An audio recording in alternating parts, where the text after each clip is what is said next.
అమరావతి రాజధానికి సంబంధించి జగన్మోహన్ రెడ్డి గారు తాజాగా కొన్ని సంచలన వ్యాఖ్యలు అయితే చేశారు.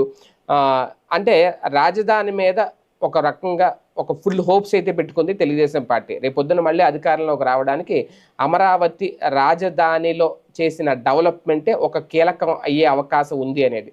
కానీ అలాంటి రాజధాని విషయంలో, అలాంటి డెవలప్మెంట్ విషయంలో ఒక ప్రతిపక్ష నేతగా ప్రస్తుతం జగన్మోహన్ రెడ్డి తన స్టాండ్ ఏంటి అనేది చెప్పాలి. ఇక్కడ చాలా అవసరం, చాలా కీలకం కూడా.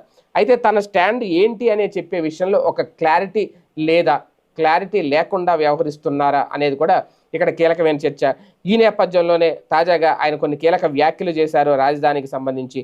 ఒకప్పుడు 30,000 ఎకరాలు కావాలి అని చెప్పిన ఈయనే ఇప్పుడు తాజాగా ఆయన చెప్పింది ఏంటి అంటే రాజధాని కోసం అంతెందుకు, అది కూడా అక్కడెందుకు, విజయవాడ దగ్గర లేదంటే విజయవాడ గుంటూరు మధ్యలో రాజధాని ఏర్పాటు